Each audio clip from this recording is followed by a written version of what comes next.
Hey guys, tonight we begin with the lacquered doors of the Forbidden City to explore the surprisingly busy and occasionally absurd daily lives of imperial concubines in ancient China.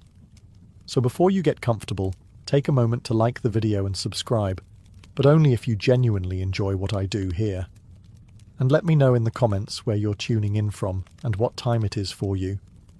It's always fascinating to see who's joining us from around the world. Now, dim the lights, maybe turn on a fan for that soft background hum, and let's ease into tonight's journey together. Imagine being yanked from your silk-covered dreams at the hour when even roosters are reconsidering their life choices. That's how every imperial concubine's day began. Dragged from blissful oblivion by a team of attendants whose job was to make sure you looked divine before you were even conscious. Forget alarm clocks. In the Forbidden City, your wake-up call came in the form of aggressively opened curtains, cold water, and a young maid whispering, "Rise, noble lady," with the enthusiasm of someone deeply invested in your lack of sleep. The other maid? She's already trying to flatten your hair like it personally offended the dynasty. No time for yawning. Yawning was peasant behaviour. You had about 7 seconds to go from asleep to ethereal celestial being. Puffy eyes? Offensive? Messy bun? Treason? Drool? Congratulations. You've just given the eunuch something to laugh about until next Tuesday. And why the rush? Oh, not for the emperor. He's probably off playing board games with his ministers and forgetting half your name. No, this was to impress your colleagues. You know, the other 50 women trying to outdress, outpowder, and outsmirk you for the exact same man. And believe me, palace women could smell weakness like sharks, smell blood in the water, only they had better shoes and worse intentions. So there you sat, like a statue sculpted from anxiety and rice flour, while attendants dabbed you into a state of presentability. One applied rouge. Another spritzed something floral yet vaguely suspicious behind your ears. You weren't sure if it was perfume or powdered deer antler, and honestly, you were too tired to care. Some concubines learned to sleep sitting upright just to maintain their hairdo. Others bribed their attendants for gentler handling, with mixed results. But all of them knew, if you didn't start the day looking flawless, you might end it in disgrace, or worse, in a slightly smaller room. In the grand scheme of palace life, waking up wasn't just about beginning the day. It was about survival. Silent, powdered, well-lit survival. And if you dared to look tired, well, that was basically a death sentence. For your rank, your influence, and possibly your access to the good snacks. After the brutal trauma of being styled into a silk-wrapped deity before sunrise, it was finally time for breakfast. A reward? Not exactly. Breakfast in the Forbidden City was less comfort meal and more silent social combat over congee. Concubines gathered in elegant silence, arranged by rank, importance, and whichever moon sign the empress liked that week. The highest-ranking women got to sit closer to the sunlit side of the room, where the dumplings were still warm. The others, well, enjoy your slightly congealed rice porridge and your cold side-eye. Menus were technically luxurious. Lotus seed paste, bird's nest soup, honeyed buns. But you were expected to eat with the dainty enthusiasm of a sparrow on a juice cleanse. No slurping, no chomping. Definitely no burping unless you were ready to apologize to your ancestors in calligraphy. Even the chopsticks had to be held like they were made of glass and shame. Most concubines developed the skill of eating just enough to avoid fainting, but not enough to appear greedy. A full appetite was considered unfeminine. Ravenous? Go meditate. Or sneak some melon seeds under your sleeve and pray no eunuch saw you crunching them behind a pillar. Meanwhile, conversation was an Olympic sport of passive aggression. No one said what they meant. Your hairstyle is very unique today could mean you look like a startled goat, or you're dangerously close to falling out of favour and I'm loving it. Every word was measured. Every compliment a booby trap. If you accidentally implied someone's hairpin looked old, you might wake up demoted to chambermaid. The only safe topic? Praising the emperor, excessively, endlessly. loud enough that a spy passing by might report it. His Majesty's poetry is divine, someone would say, despite everyone knowing the Emperor's verses sounded like they'd been written by a drunk goose. But that didn't matter. Applause ensued. Performances were everything. Authenticity was stored somewhere in a forgotten teacup. And thus, the most important meal of the day passed not with joy, but with the dull tension of a room full of ambitious women, pretending they weren't trying to mentally assassinate each other with every sip of tea. After all, it wasn't just breakfast. It was battle in brocade. Once breakfast was over and the passive-aggressive compliments had settled, the concubines moved into the next segment of their day, existing dramatically, but with purpose. This was known as being seen, a delicate ritual of being visible just enough to stay relevant, but not so visible that people started wondering why you were trying so hard. Subtlety, after all, was a palace blood sport. You didn't go marching through the gardens like a peasant late for cabbage duty. No. You glided. Slowly. Deliberately. With at least 3 layers of brocade trailing behind you like the world's most expensive dust mop. Bonus points, if your hairpin caught the light just right and temporarily blinded a lower-ranking concubine. Walking through the inner courtyards was a chance to show off your new embroidered slippers, the ones you weren't technically allowed to wear yet, but you were hoping no one would notice, or at least pretend not to. If a noble lady, accidentally, complimented you in earshot of a eunuch with a big mouth, even better. That compliment would be halfway to the Empress before you reached the koi pond. Of course, the real trick was looking relaxed while performing this highly calculated ballet of relevance. Too relaxed, and you looked lazy. Too stiff, and you looked desperate. The sweet spot. Effortless threat. You were not trying to impress anyone. But should the Emperor glance in your direction today, well, thank goodness you chose to wear the good jade. And don't forget the accessories. Each fan flick, each slow blink, each barely concealed smirk was a line in your silent performance. One wrong look could spawn 3 weeks of gossip and a full investigation into whether you were secretly mocking Lady Wrong's tragic attempt at an updo. You also had to watch for spies. Not the exciting dagger-in-the-dark kind. No, these were silk-shoed, eyebrow-arching, tea-sipping professional tattletales. They had the Empress's ear and possibly her entire notebook. Smile too wide? You're a flirt? Smile too little? You're plotting something. It was exhausting, but necessary. Because in the Forbidden City, if you weren't being seen, you might as well be invisible. And invisible concubines don't get promotions. They get reassigned to the embroidery room. And no one comes back from the embroidery room. Now that you've been seen, gracefully, mysteriously, and with the correct amount of smug humility, it's time to sharpen your most vital tool, your tongue. Not for biting, for flattering. Because in the imperial palace, sincerity was optional. Flattery, on the other hand, was policy. If you were thinking, I'll just be myself, congratulations, you'd be cleaning the calligraphy brushes by sundown.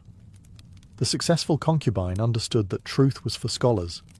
Your job was to admire the Emperor's poetry like it had been ghost-written by the heavens themselves, even if it read like a toddler's fever dream. Flattery had rules. It had structure. You couldn't just say, "You look handsome today, Your Majesty." That was the conversational equivalent of handing in a blank exam. No, you needed imagery. Your Majesty's presence today is like the first bloom of plum blossoms after a long winter. There. Now you sound like someone who deserves more hairpins. Of course, you had to flatter the right people too. The Emperor, obviously. But also the Empress, the eunuchs who had influence, and sometimes even your rivals, just to mess with their heads. Nothing says I'm watching you like complimenting Lady Jen's embroidery and watching her spiral into paranoia for a week. But beware. Flattery was a double-edged fan. Too little, and you were cold. Too much, and you were fake. Hit that sweet spot where the Emperor thinks you admire him, but doesn't realize you're actively trying to secure next month's Golden Lotus bonus. There were training sessions for this sort of thing. Subtle seminars held over tea, where older concubines passed down the sacred art of looking impressed without rolling your eyes. One flick of the wrist, one graceful sigh, one well-timed, "Oh, your Majesty," and boom. You've just advanced 2 positions in the invisible ranking system no one talked about, but everyone understood. Sometimes the Emperor wasn't even present, but you praised him anyway. To the birds, the walls, the porcelain vases, because you never knew who was listening, and besides, it never hurt to rehearse. After all, in the imperial court, it wasn't about truth. It was about performance, and the best performers got the best robes, or at the very least the warm dumplings. You flattered the Emperor, survived breakfast politics, and walked the palace grounds like a passive-aggressive wraith in embroidered slippers. Now what? Time for hobbies. Or, as they were known in the Forbidden City, mandatory pastimes designed to stop you from losing your mind or stabbing someone with a hairpin. These were less hobbies in the modern sense, no pottery wheel or sourdough starters, and more ladylike skills you better perfect if you want to avoid boredom-based insanity. Embroidery was a favourite. Imagine stitching tiny golden dragons onto silk for 6 hours straight, while smiling as if you enjoy it. Drop a stitch? Oops, that could be symbolic of your loyalty unravelling. Better start over. Calligraphy was another standard. Not just the act, but the gesture of it. Your strokes had to be delicate yet decisive, like your political moves. Bonus points if you wrote a poem about chrysanthemums and managed to sneak in a subtle insult to your rival. Music? Absolutely. Every concubine worth her salt had to pluck the guccine like a melancholic cloud. The notes had to sound wistful, ideally like you missed the Emperor even though you hadn't seen him in months, and he probably didn't remember your name. If your tune got too cheerful, someone might report you for being suspiciously content. Reading was encouraged, but only certain texts.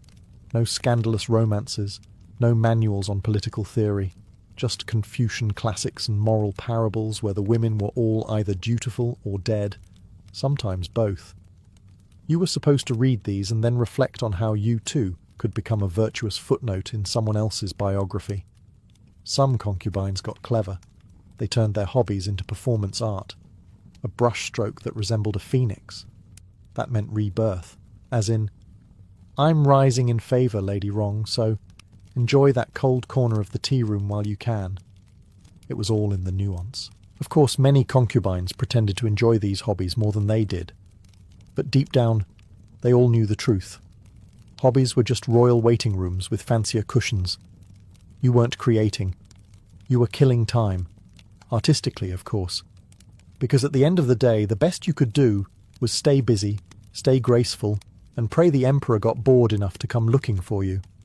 After a long morning of artful idleness, flattery, and high-stakes embroidery, the concubines entered the most strategic portion of their day, lunchtime gossip. But don't be fooled. This wasn't just casual chit-chat over dumplings. This was espionage in brocade. Palace gossip was more than entertainment. It was intelligence gathering, social manoeuvring, and emotional blackmail disguised as idle curiosity. If someone let slip that Lady Hua was seen crying near the bamboo pavilion, the question wasn't why she was crying. It was, who benefits? Gossip moved faster than the official court memos.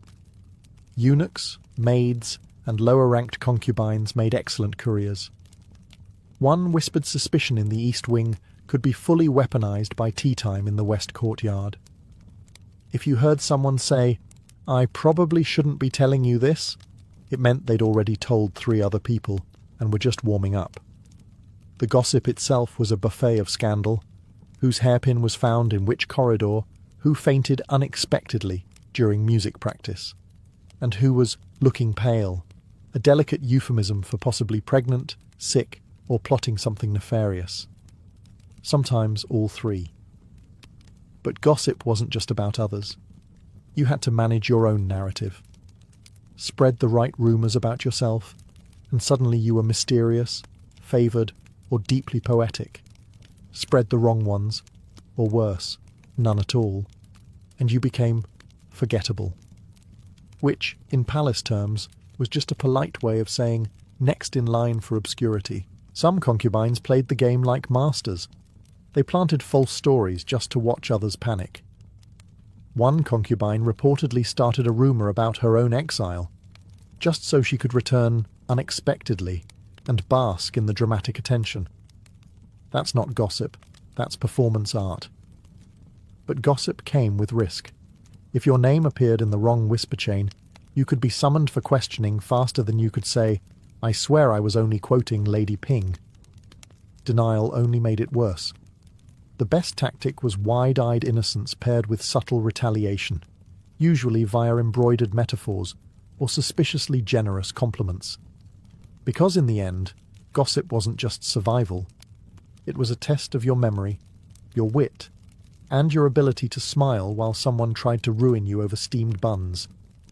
At this point in your daily concubine career, you've flattered, gossiped, and embroidered yourself into a fine spiritual mist. But here comes the real suspense. The evening selection. The emperor's schedule was a closely guarded mystery, known only to a few eunuchs, several diviners, and probably a passing crane. Each day, a lucky concubine would be chosen to serve His Majesty. A phrase that sounds vaguely domestic, but could mean anything from polite tea drinking to, well, ensuring the dynasty continues. Naturally, everyone wanted to be chosen, not because they liked him, most barely remembered what he looked like, but because attention meant power, gifts, maybe even a promotion to a consort, which came with the thrilling perk of slightly warmer rooms in winter. But how did one get chosen? That, dear viewer, was the art. Hair was everything. It had to be immaculate, not one strand out of place unless that place was intentionally out of place to suggest wild yet regal passion. Hairpins weren't decorations, they were declarations. A phoenix pin said fertile and majestic. A lotus bloom said pure but open to suggestions. A jade cicada.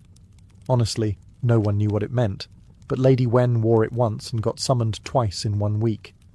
Timing mattered too. You didn't want to look too available. That screamed desperation. But being hard to find. That risked invisibility.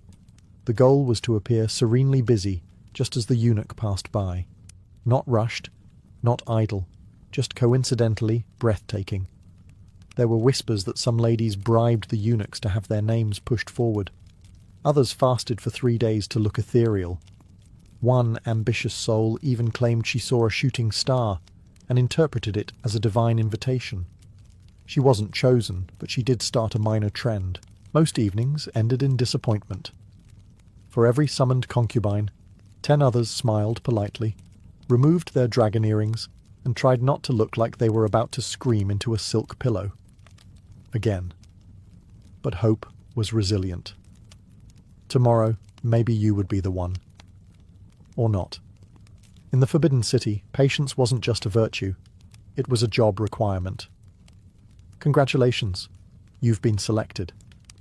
The eunuch just gave you the look, the one that says, "Yes, tonight it's your turn to engage in one of the most awkward job descriptions ever penned in calligraphy. Serving the Son of Heaven was a privilege, a spiritual duty, and for many concubines, a performance review without feedback forms. First, you had to be bathed. Not by yourself, but by court attendants who treated every toe like a political artifact.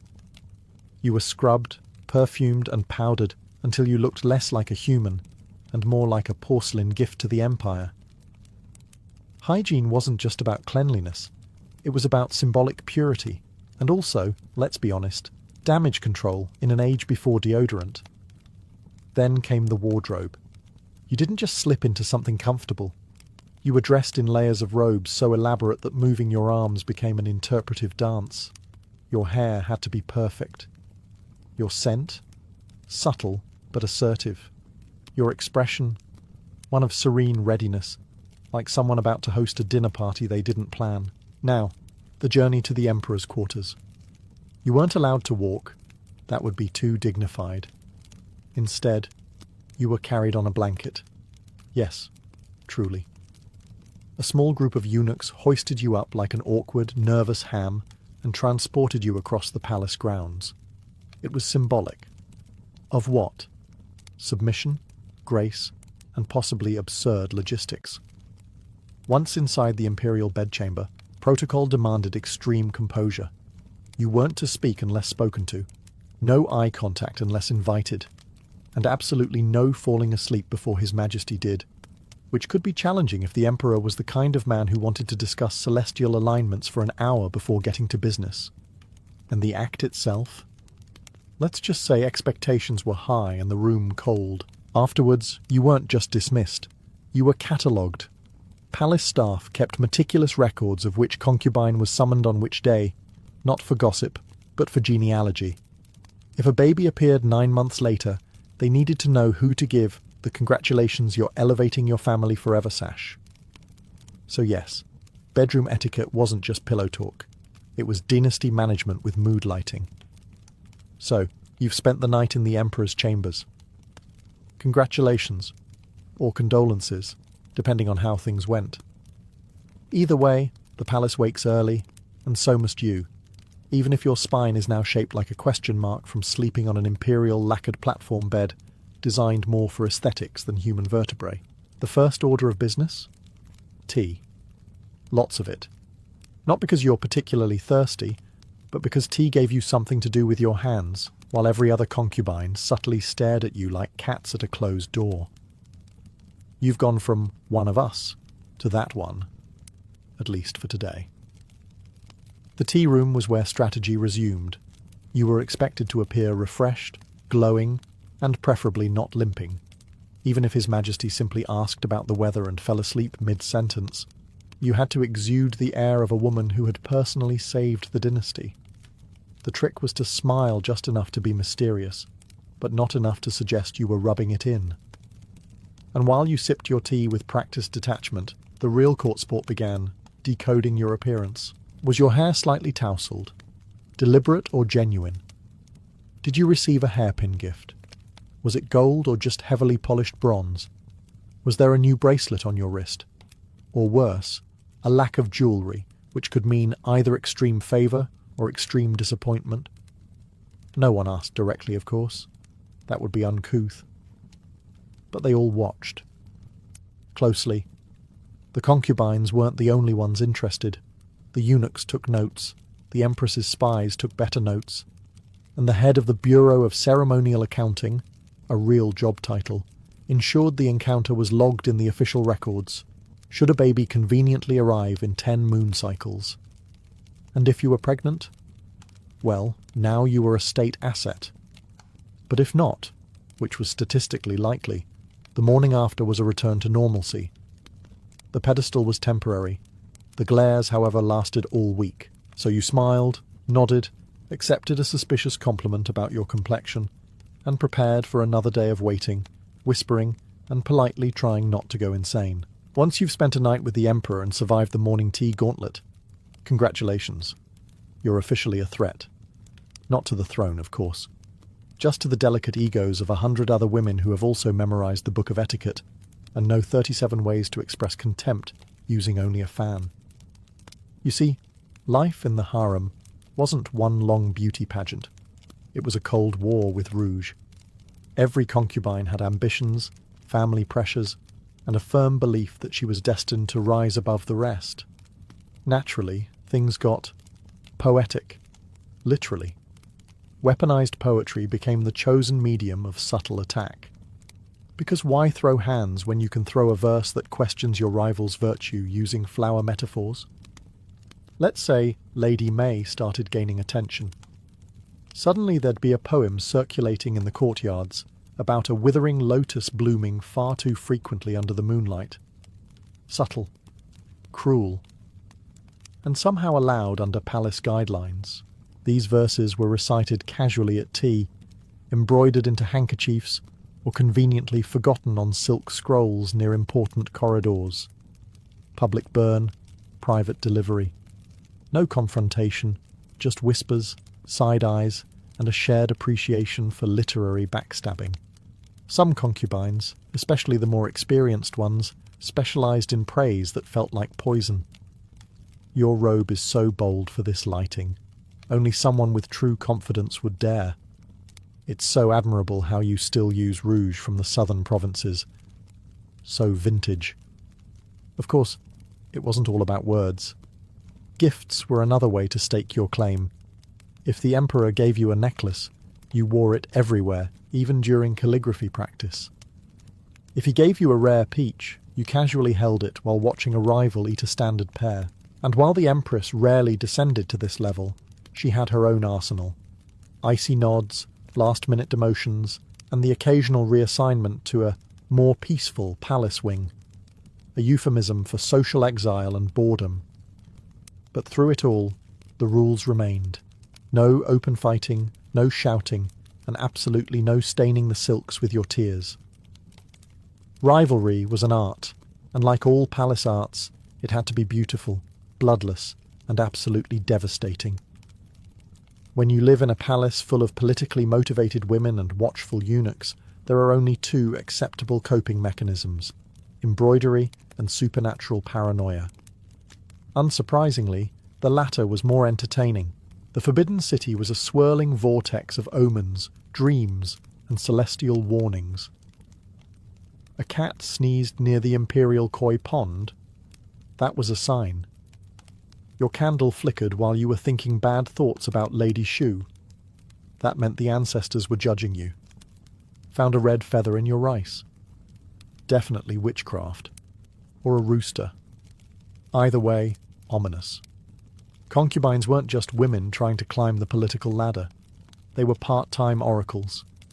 Every dream you had was treated like a line from a holy script. Dreamed of rainbows? Good fortune. Dreamed of fire? Danger? Dreamed of the emperor? Well, best to downplay that one unless it came with a lucky number. Of course, nothing got attention like claiming to see a ghost. Ghosts were the palace's favourite gossip topic, second only to whether someone's robe colour clashed with their inner balance. Whispering that you saw a shadowy figure outside your chamber was an excellent way to start a panic, and if you timed it right, delay a rival's tea ceremony indefinitely. The emperor himself was big on omens. Astrology dictated everything from battle strategies to bath schedules. A minor solar eclipse could mean no intimacy for 2 weeks, which, to some concubines, was either a relief or a devastating career setback. And then there were temple visits. Concubines were often sent to pray for the emperor's health, the dynasty's fortune, or, let's be real, for a personal promotion disguised as universal peace. The more incense you offered, the more virtuous you looked. The more dramatic your praying posture, the more likely someone believed your piety wasn't just performative. Some concubines went so far as to cultivate a mystic aura. They'd speak cryptically, gaze meaningfully into lotus ponds, and own disturbingly silent pet birds. It worked surprisingly well. Nothing says, "Don't mess with me," like being the woman who talks to ghosts and once correctly predicted a hailstorm. So yes, spirituality was important, but more importantly, it was useful. Aging gracefully in the imperial harem was less about wisdom and more about slowly becoming part of the wallpaper. Still there, still vaguely respected, but mostly ignored unless someone needed advice on hairpins or which tea reduced bloating. The sad truth? Time was a tyrant, even more so than the emperor. And once your youthful glow dimmed, say around the age of 26, you quietly transitioned from potential mother of heirs to lady of leisure with an uncanny knowledge of embroidery techniques. You didn't get officially fired, of course. This was the palace, not a merchant's stall. Instead, you were elevated to a dignified position in a quiet pavilion with a lovely view of a wall. Promotions in the harem often meant promotions away from relevance. Now, that didn't mean your days were entirely empty. You still had morning rituals, hair to oil, and peach blossom poetry to write with excessive symbolism. But the invitations to the emperor's bedchamber? Fewer and far between, and eventually non-existent. When that day came, the eunuchs would stop including you on the rotation scroll, and you'd pretend not to notice while sipping your chrysanthemum tea with the serenity of someone who'd emotionally checked out 3 dynasties ago. Some elder concubines took this as a blessing. No more scheming, no more rouge-induced migraines, no more worrying about who was sleeping with whom. Others, well, They doubled down on passive-aggressive commentary and became walking cautionary tales for the younger girls. Back in my day, we didn't need jasmine oil to smell divine. We had natural allure and a proper posture. Your new peers, mostly other retired concubines, a few wise old maids, and at least one ex-favourite who now wrote passive-aggressive poetry about longing and revenge. But not all was lost. If you played your cards right, you could become a kind of unofficial harem aunt, the woman the others went to for advice, gossip, or help interpreting cryptic love notes. You were no longer the flame, but perhaps a respected keeper of the ashes. Or at worst, a very quiet, very polite ghost who still got to wear brocade. Being an imperial concubine wasn't all veiled threats and passive-aggressive fan-fluttering. Occasionally, perks fluttered down like petals on a politically manipulated breeze. You just had to know where to look, or at least where to pretend to be looking while eavesdropping. First up, gifts. Oh, the gifts. Silks from the south, porcelain from Jingdezhen, hairpins so sharp they could double as weapons if the need ever arose, and it often almost did. When the emperor was pleased, or merely bored, he'd send elaborate tokens to his favourites. Receiving a swan-embroidered robe? You were in. Receiving nothing? Well, enjoy your tea in obscurity. But here's the trick. It wasn't just about what you got. It was about who saw you get it. Gifts were currency, status symbols, and conversation starters. Oh, this jade pendant. Just something His Majesty had lying around. He said it reminded him of my eyes. Or was it his grandmother's ox? Either way, message received. Then there was gossip, the lifeblood of any well-regulated harem. Information flowed faster than wine during the Lantern Festival. Who coughed in the emperor's direction? Who was spotted crying near the lotus pond? Who allegedly slipped a love poem under the emperor's dumpling plate? Truth was optional. Drama was mandatory. Eunuchs, of course, were the unofficial broadcasters of palace news, and concubines who knew how to bribe them with sweets and compliments often got early access to breaking updates. Lady Chen has a rash. You didn't hear it from me, but she did recently visit that questionable apothecary. Then came the real perk. Glimpses of power. Rare, fleeting, and dangerously intoxicating. If a concubine bore a son, she gained leverage. If she bore the son, she became a political axis. Even childless favourites could gain influence if they mastered the art of emotional leverage, timing, and looking tragically beautiful during thunderstorms. Some were granted input on minor court decisions or sent as diplomatic symbols to temples. And while most of it was ceremonial, it still felt good to be consulted about something that wasn't witch fragrance to burn in the moonlight. In short, it wasn't exactly ruling China, but it was ruling your corner of the palace, with a fan, a raised brow, and hopefully a slightly nicer room than the other women. For imperial concubines, life was a tea ceremony balanced on a tightrope, beautiful, ceremonial, and one misstep away from a very awkward obituary. Falling out of favour wasn't always dramatic. Sometimes it happened with the quiet finality of the emperor not glancing your way for 3 consecutive banquets. One moment you were moon of the 9th hall, the next you were that woman with the cat allergy. The palace had the attention span of a fruit fly on ginseng. Now let's talk poison, the DIY conflict resolution method of choice in the Forbidden City. It was discreet, deniable, and only slightly less subtle than passive-aggressive embroidery. Everything from lotus seeds to facial powder had the potential to end a rivalry, or, at the very least, cause a long bout of mysterious, internal dampness. Some concubines were poisoned slowly, a little tainted tea here, a suspicious cake there, and eventually just stopped showing up to hair-combing ceremonies. Others dropped faster than a eunuch's opinion in a room full of nobles. Accidents were common, slipping on polished floors, falling ill after fish, mysterious nosebleeds. It was almost poetic how predictable it all became. And then there was banishment. Not quite death, but close. If you offended the emperor or outmaneuvered the wrong favourite, You might find yourself relocated to a distant, moss-covered pavilion at the edge of the palace grounds. It was scenic, sure, but so is a prison with nice landscaping. Your attendance would be halved, your gifts would dry up, and your name would vanish from the inner court scrolls like a bad dream nobody wanted to remember. Worse still, getting sent to a temple. Being invited to devote your life to prayer was less a religious promotion and more a socially acceptable form of exile. You'd trade your brocade for plain robes, your intrigue for incense, and your daily flirtations for long discussions about lotus symbolism. But here's the kicker. You were never safe. Even favourites could fall. One missed cue, one misinterpreted dream, one scroll misplaced in the wrong chamber, and suddenly you were just another sad story whispered behind painted screens. So remember, in the palace, beauty fades, but mistakes, they echo. When all was said and embroidered, imperial concubines had one final task: survive long enough to be remembered, or at least misremembered in flattering detail. Legacy in the Forbidden City was a tricky beast. Most concubines faded into the soft golden wallpaper of history, their names lost beneath 1,000 footnotes and the occasional cracked ceramic figurine. But a few?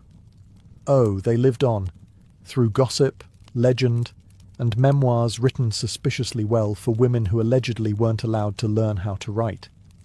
Take, for example, the genre of harem memoirs. These elegant scrolls, often penned anonymously by ex-concubines, palace attendants, or perhaps just very bored court historians, offered intimate glimpses into the velvet and venom world of the inner court. Except they were less reliable accounts and more dramatized fever dreams sprinkled with truth.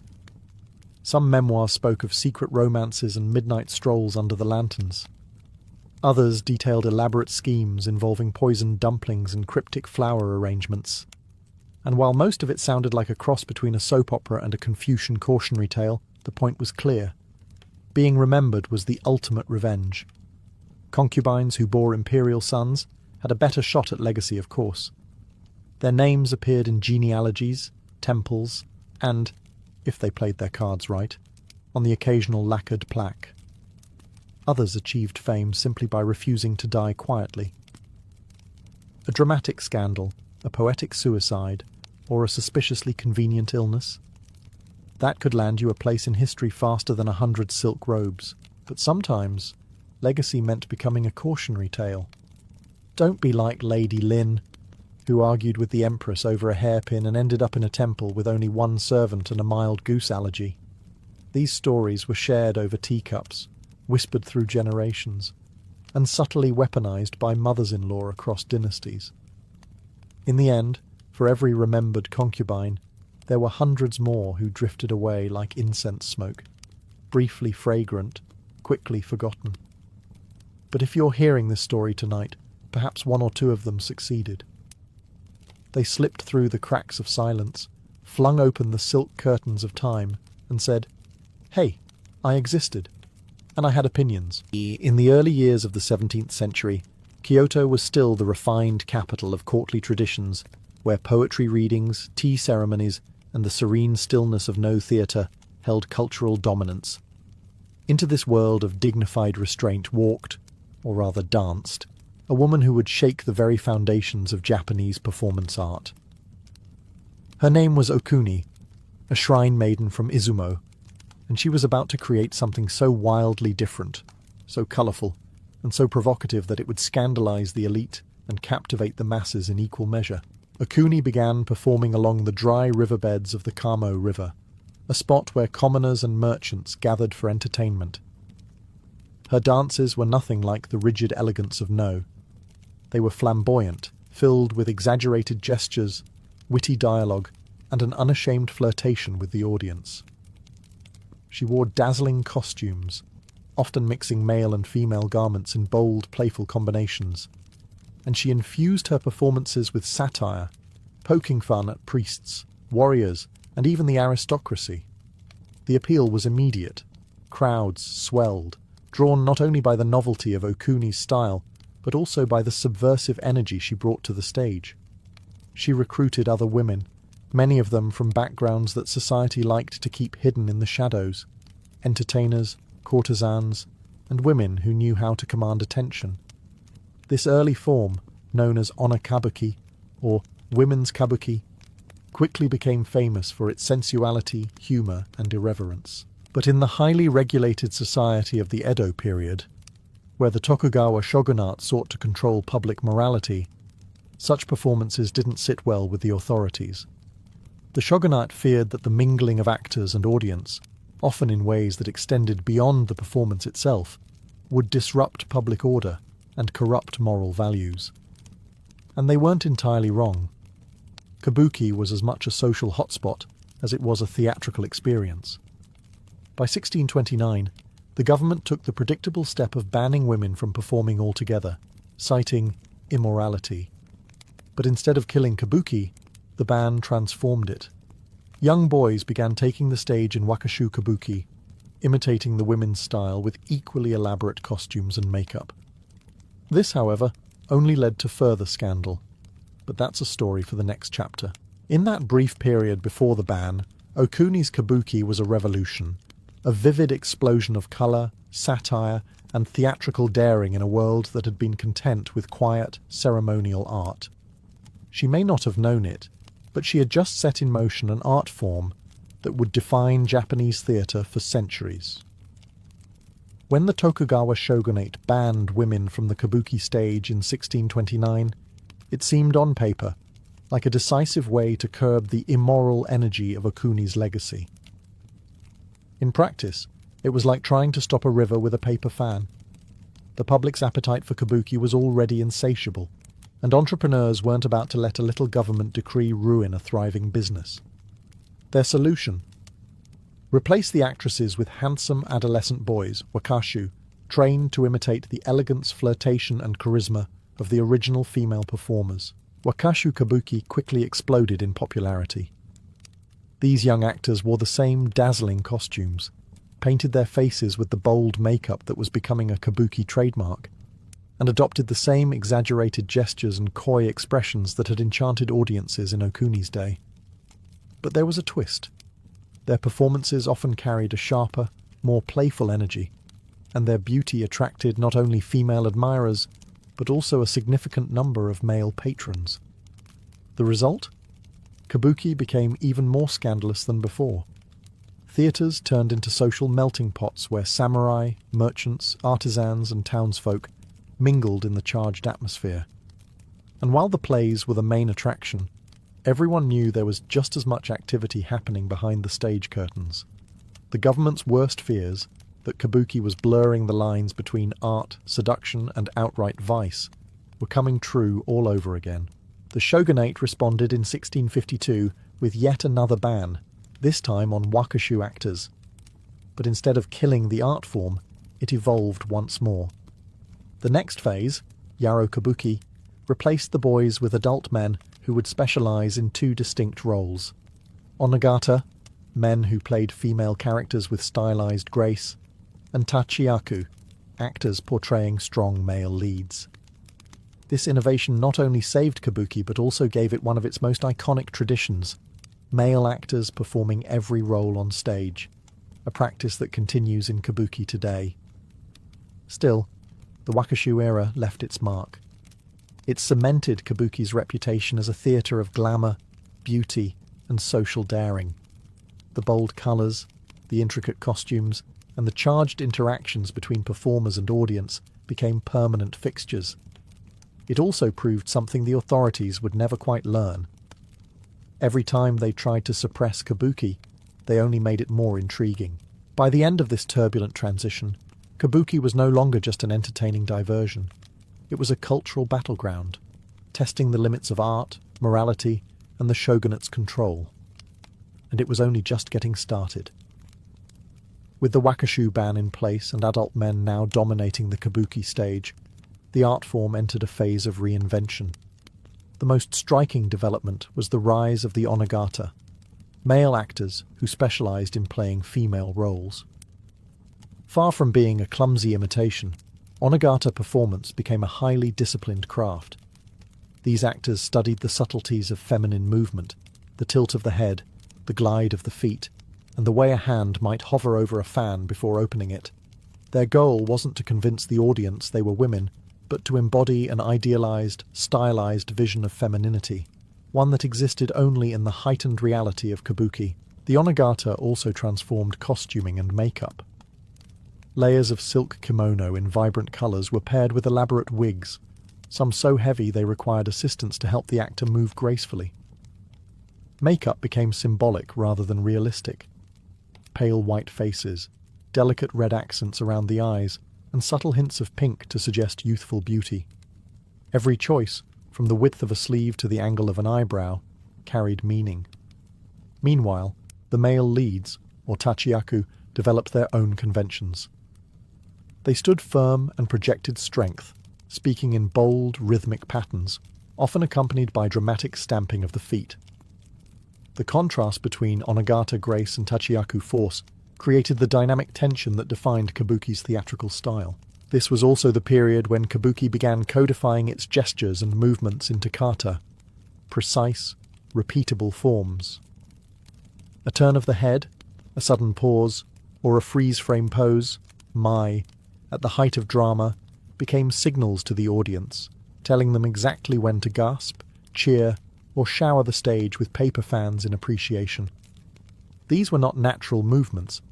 They were deliberate, stylized, and larger than life, transforming the stage into a world that felt both unreal and emotionally heightened. The Edo period audience didn't want subtle realism. They wanted spectacle. And kabuki delivered. Behind the scenes, the shogunate's censors kept trying to tighten control over scripts, forbidding certain political themes or depictions of contemporary scandals. Yet kabuki playwrights learned to mask their criticism in historical allegories, slipping social commentary past the watchful eye of the authorities. By this stage, kabuki had evolved far beyond Okuni's riverside dances. It was no longer improvised street entertainment. It was a fully fledged art form with rules, traditions, and a style so distinctive that it could not be mistaken for anything else. By the mid-17th century, kabuki had firmly taken root, and the cities of Edo, modern Tokyo, and Osaka became its beating hearts.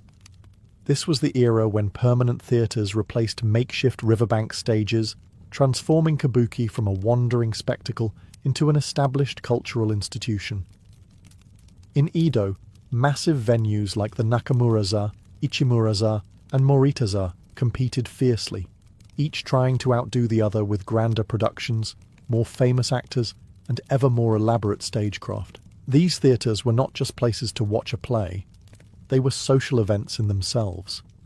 A kabuki performance could last the entire day, broken into multiple acts with intermissions long enough for the audience to wander, eat, and gossip. Merchants would rent the best boxes for their families, samurai might quietly slip in despite class restrictions, and street vendors swarmed outside selling snacks, souvenirs, and illustrated woodblock prints of the actors, the celebrity posters of the day. Theatre districts like Edo's Saruwaka-cho became buzzing hubs of commerce and entertainment. Inns, tea houses, and restaurants sprang up around the playhouses, ensuring that a trip to the theatre was as much about socializing and indulgence as it was about art. Actors, especially the most famous onagata and tachiyaku, were adored like rock stars. Their likenesses appeared on ukiyo-e prints, and their mannerisms and fashion influenced popular trends. Fans copied the way a beloved actor tied his sash or held his folding fan, just as modern fans might imitate a movie star's hairstyle. Meanwhile, in Osaka, kabuki took on a slightly different flavour. The city was the commercial capital of Japan, and its audiences were known for their refined taste. Osaka productions tended to emphasize intricate plots and emotional depth, developing the wagoto style, softer, more romantic acting, as opposed to Edo's bolder, rougher arigoto style. This created a cultural rivalry between the two cities, with actors often travelling between them to prove their versatility. Stage technology also began to flourish during this golden age. Revolving stages, trapdoors, and dramatic costume changes, hikinuki, became standard features, keeping audiences constantly surprised. The result was an immersive experience that blurred the line between fantasy and reality. By the late 17th century, kabuki was no longer just entertainment. It was a central part of urban life in Edo and Osaka. It had its own superstars, fan culture, and thriving commercial ecosystem. For the growing townsman class, kabuki wasn't simply theatre. It was identity, fashion, and the heartbeat of the city. By the late 17th century, kabuki acting had split into two distinct performance styles, each shaped by the cultural character of its home city. In Edo, the bustling shogunate capital full of ambitious warriors and merchants on the rise, audiences wanted something big, bold, and brimming with raw energy. This gave birth to Aragoto, literally rough style. Pioneered by the legendary Ichikawa Danjuro fear, Aragoto was theatre at its most exaggerated. Heroes were larger-than-life figures with booming voices, dramatic stomps and poses, held so fiercely the audience could feel the actor's pulse from the back row. Costumes were massive, layered and brightly coloured, often with symbolic designs like fierce dragons or crashing waves to match the character's temperament.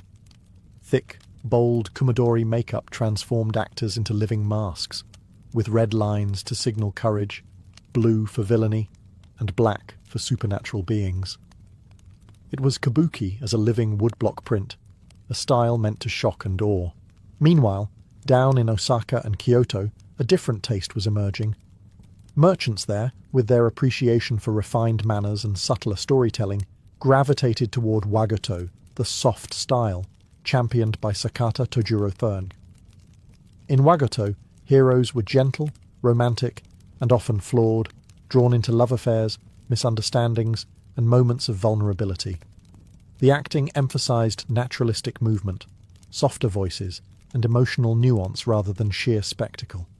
Costumes were elegant but less ostentatious, and makeup avoided the harsh lines of Aragoto, instead highlighting the actor's own facial features. These two styles reflected more than artistic preference. They mirrored the social character of the cities themselves. Edo's rough, fast-paced energy demanded swagger and heroics, while Osaka's mercantile elegance preferred wit, romance, and emotional resonance.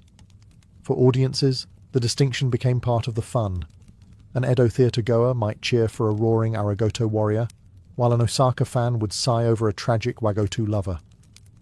Actors often specialized in one style, but the most versatile stars learned to master both, switching cities and adapting their performance to local expectations. This cross-pollination helped kabuki remain fresh and innovative, while also deepening the divide between its two creative capitals. By the turn of the 18th century, Aragoto and wagoto were not just acting styles, they were kabuki's dual identity.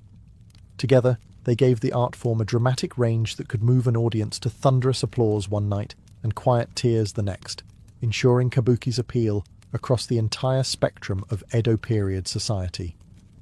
Long before modern pop idols and Hollywood heartthrobs, there were kabuki actors.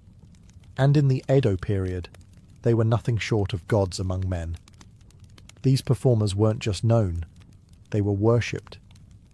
Their fans memorized their roles, copied their fashion, and flooded the theatres to catch even a glimpse of them strutting across the Hanamichi, the famous walkway that sliced through the audience like a catwalk made for dramatic entrances. Actors like Ichikawa Danjuro, the thundering face of Aragoto, became icons in Edo, while Sakata Tojuro, the romantic master of wagoto, held court in Osaka. But this wasn't admiration in a polite golf clap sort of way. It was obsession. Fans collected woodblock prints called yakusha-e, glamorous portraits of their favourite stars. These prints were sold by the thousands and plastered across homes and shops like teenage bedroom posters. Some fans even tattooed the names of their favourite actors on their bodies, permanent proof of their devotion. What made kabuki actors so intoxicating to the public wasn't just their performances, it was the aura. The best of them exuded charisma, mystery, and emotional depth on stage and off. They blurred the lines between their characters and real lives, playing romantic heroes one day and being romantically linked to wealthy patrons, or powerful samurai the next. The gossip around them was half the thrill. Some actors leaned into this fame with calculated flair. They staged dramatic retirements only to return in comeback performances. They cultivated signature poses, voice inflections, or makeup styles instantly recognizable across the kabuki world. This wasn't just performance, it was brand building, Edo style. Of course, celebrity came with risks. Rivalries between actors sometimes spilled into actual brawls.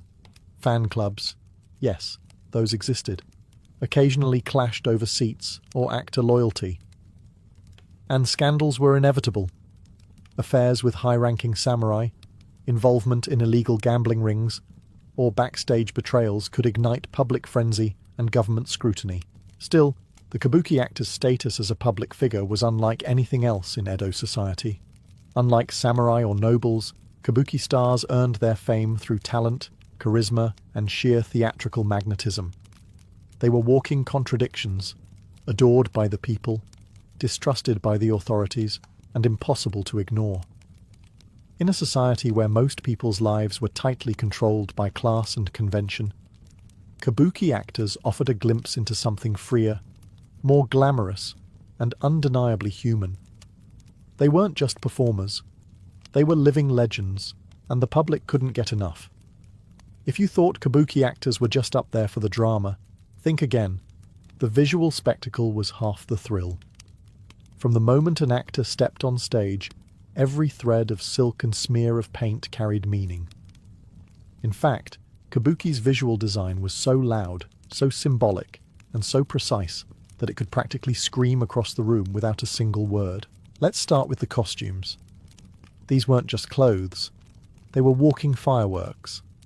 Silk robes in vibrant reds, deep purples, blinding golds. Embroidery so intricate it looked like it was sewn by demigods with obsessive-compulsive disorder. Dragons, cranes, crashing waves and swirling clouds were stitched into garments that weighed as much as a toddler. A single character change could require an entire team backstage performing lightning-fast hikanuki quick changes, yanking off the top layer of clothing in one dramatic swoop to reveal a whole new outfit underneath, right in the middle of the scene.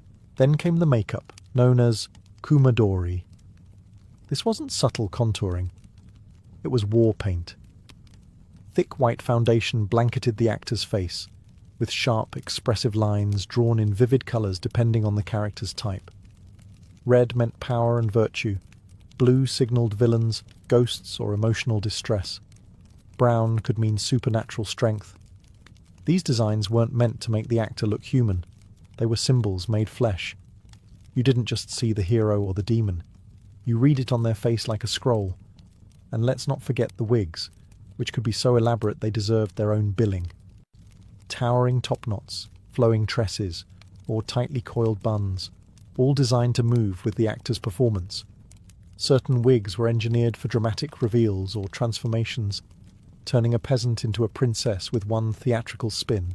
The stage itself joined in the fun, with trapdoors, rotating platforms, mawari butai, and the dramatic Hanamichi runway that cut through the audience. Kabuki was a 360-degree assault on the senses. The lighting? Natural daylight, no mood lighting here. The actors had to project emotion not just through words but through shape, colour, and movement.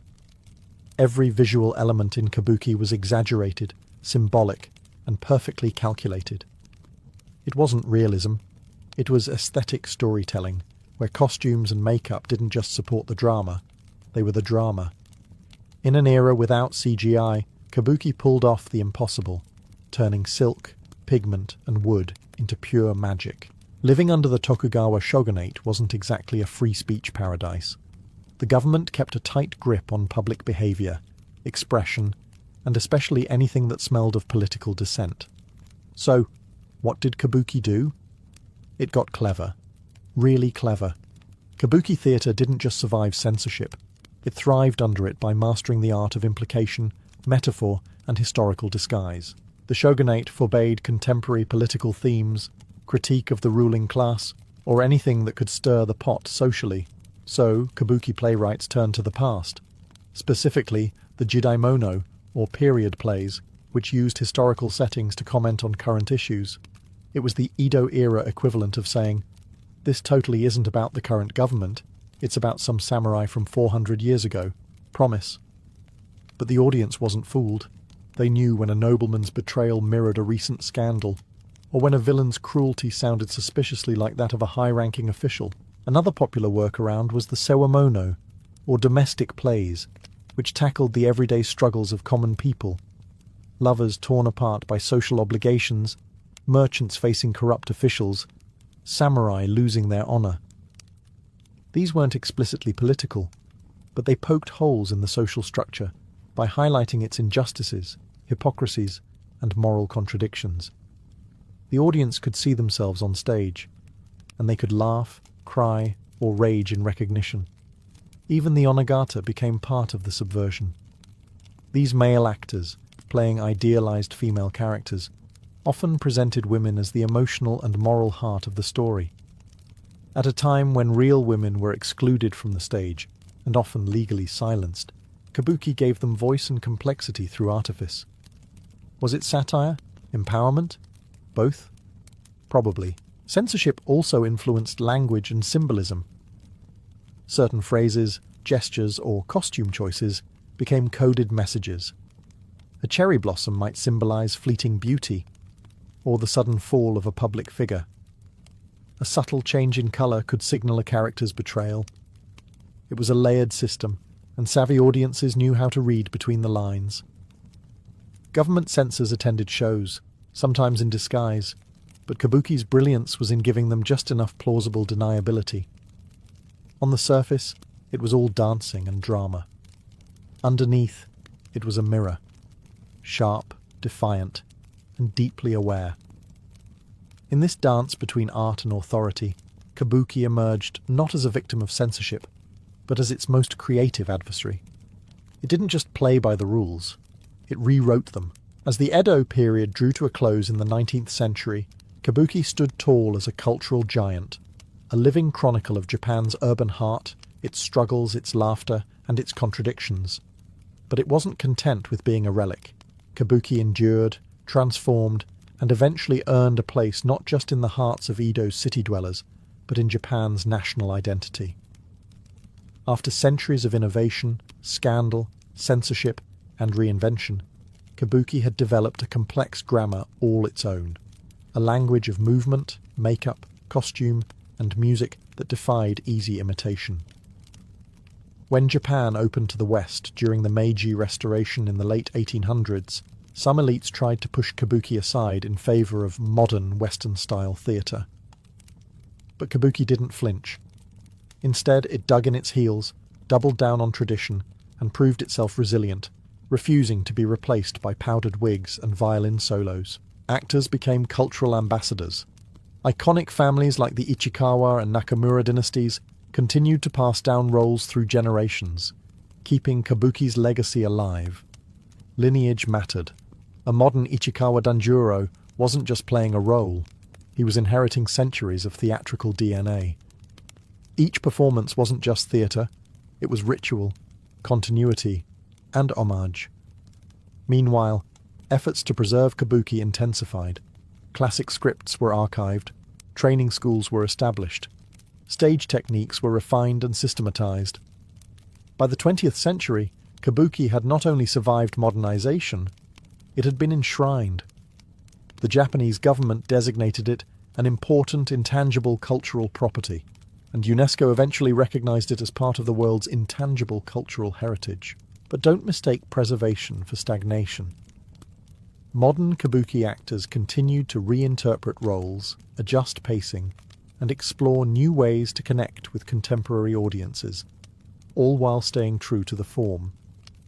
Some productions added modern lighting, sound effects, or multimedia projections, blending old and new in ways that Okuni herself might have found delightfully rebellious. Today, whether performed in the grand Kabuki-za in Tokyo or adapted for a school stage in a rural town, kabuki still casts its spell. It reminds Japan, and the world, that theatre isn't just entertainment. It's memory. It's identity. It's a centuries-old dialogue between past and present, spoken in silk, pigment, and thunderous applause. And somewhere, in the echo of a Mai pose and the stomp of a wooden gaiter, Okuni is probably smiling. Long before matadors in glittering suits strutted across sandy arenas, long before the roar of a Spanish crowd met the stomp of an angry bull, there were the Romans. When they conquered the Iberian Peninsula and turned it into the province of Hispania, they brought with them more than just aqueducts, togas, and Latin grammar. They brought the theatre of blood. Roman public games, particularly the Venaciones, exhibitions of man versus beast, were the ancient world's version of primetime entertainment. In these spectacles, wild animals such as lions, bears, and, yes, bulls, were pitted against trained fighters, or occasionally left to rampage for the amusement of the masses. Hispania, with its rugged terrain and abundance of bulls, proved the perfect setting. Amphitheatres were constructed, crowds gathered, and bulls began their journey from sacred beasts of the Iberian past to symbols of controlled chaos and raw spectacle. But when the Roman Empire collapsed in the 5th century, its polished arenas began to crumble, and with them, the formal structure of Roman games. Still, the idea of facing a bull, of challenging brute strength with human courage, didn't disappear. It simply went underground. What had once been a ticketed event for the upper classes slowly transformed into a rural tradition, woven into local festivals and seasonal rituals. Farmers, villagers, and wandering performers kept the concept alive in small, brutal, unsanctioned ways. Over time, these rustic echoes of Roman entertainment evolved into cultural fixtures in medieval Spain. While no longer called Venaciones, the essence of spectacle remained. The idea of man versus animal, framed not just as combat, but as art. A struggle watched by the many, often ending in glory or gore. It wasn't yet the bullfight we know today. There were no matadors in gold embroidery, no embroidered capes twirling under the sun. But the DNA of bullfighting, the blending of performance, danger, and public obsession, had already taken root. The Roman passion for drama hadn't died with the empire. It had simply taken off its helmet, grabbed a red cloth, and waited quietly for the Middle Ages to give it a new name. And in the dirt of Roman ruins, among the ghosts of gladiators and the bulls they faced, a uniquely Spanish tradition was beginning to stir. In the year 711, North African Muslim armies crossed the Strait of Gibraltar and began a conquest that would change the cultural DNA of the Iberian Peninsula forever. They brought science, architecture, poetry, and an obsession with horses. While the Moors didn't invent bullfighting, they added an essential ingredient to its medieval evolution: refinement. Theirs was a world of controlled elegance, where the art of the rider was just as important as the thrill of the charge. Under Moorish rule, equestrian skill became a mark of nobility. The caliphs and emirs of Al-Andalus hosted public exhibitions where riders would demonstrate furusia, a code of mounted warfare and chivalry that emphasized agility, posture, and precision. These performances often involved hunting displays with wild game, showing off not just military training, but theatrical flair. The horse was not just a tool, it was a dance partner, and the rider was a performer as much as a warrior. Now enter the bull.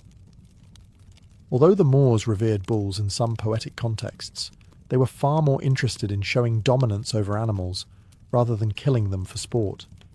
In early Moorish Iberia, there are scattered references to horseback contests involving bulls. Not gory bloodbaths, but ritualized displays of bravery and control. Think of a nobleman circling a bull at high speed, demonstrating balance and mastery. Not stabbing, but showcasing his command over chaos. These early contests were not yet bullfighting in the modern sense. They were tests of horsemanship, evolving from military drills into half sport, half theatre.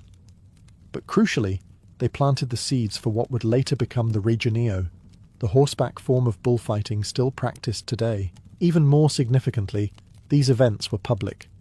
Crowds gathered to watch nobles flaunt their daring, their wealth, and their perfectly trained Andalusian horses. The line between military training and public entertainment began to blur, As the centuries passed, these courtly exhibitions started slipping into local tradition, spreading to festivals and town celebrations. By the time Christian knights began reclaiming the peninsula during the Reconquista, they didn't just fight to take back land, they absorbed the Moorish obsession with elegant equestrianism. The result was a cultural fusion: Roman spectacle, Moorish grace, and soon Christian pageantry. Together, they began shaping a new kind of performance, one that would eventually put both man and bull centre stage. And the horse?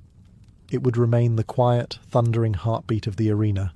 As Christian kingdoms gradually reclaimed the Iberian Peninsula during the centuries-long Reconquista, they weren't just waging holy war against the Moors. They were inheriting, adapting, and transforming centuries of cultural fusion. And nowhere was this more flamboyantly displayed than in the evolving spectacle of the bullfight. Christian knights, fresh from the battlefield and eager to flaunt their valour during peacetime, turned to tournaments. These public events allowed nobles to parade their horsemanship, weapon skills, and bravado. But while jousting was popular in northern Europe, Spain was already brewing something distinct.